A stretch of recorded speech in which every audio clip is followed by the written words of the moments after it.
Dahil wala nga akong pasok ngayon, tara samahan nyo ako kumain ng pastel dito sa tinitigilan ko sa may village dito sa Holy Family sa Taguig. So let's go!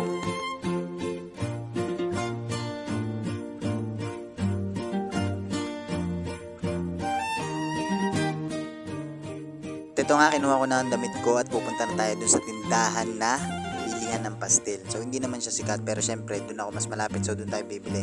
Yung mga pastel kasi na sikat dito, syempre malalayo yun. Pero syempre nandito na tayo, dito na muna tayo pumunta. So let's go!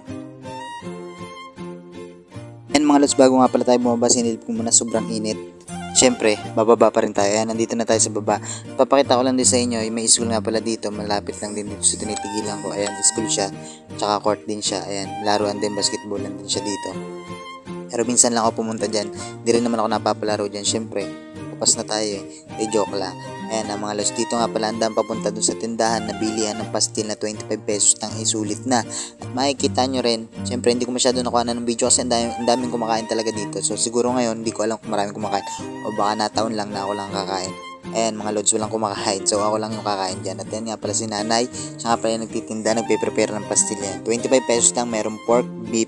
Kapag gusto mo naman ng egg, 35 pesos ganun, malasado yung itlog ganun. Tinda rin siya siomay, ganyan, siopaw, yan. Nakikita nyo naman, basic lang naman ginagawa. Hindi ko lang masyado nakuha na ng video. And lalagyan na ng chili sauce at saka kalamansi. So yun lang. Yan, ganyan siya, para siyang giniling. Pero ikaw na rin magtitimpla, lalagyan mo rin siya ng toyo, ganyan, para alam mo yun, sumarap. Para lang din siyang tawag dito, yung pares yun, ganun. So yan, umpisa na natin ng pagkain. At medyo pinapakita ko pa nga sa camera, syempre mainit at umuusok-usok pa ako, nakikita nyo. Hindi naman ako mahilig kumain nito, pero nakita ko lang dito, akala ko nga kasi nung una hindi masarap to, pero masarap pala, sulit pala talaga oh, diba? Ang laki ng mata. So yan mga lods, shoutout nga pala sa mga nanonood ng video na to. #suporta. Huwag nyo kakalilimutan i-share. At saka, alam nyo na, pusuan nyo na rin. Ayun lang. Salamat sa mga nanonood. Thank you and God bless.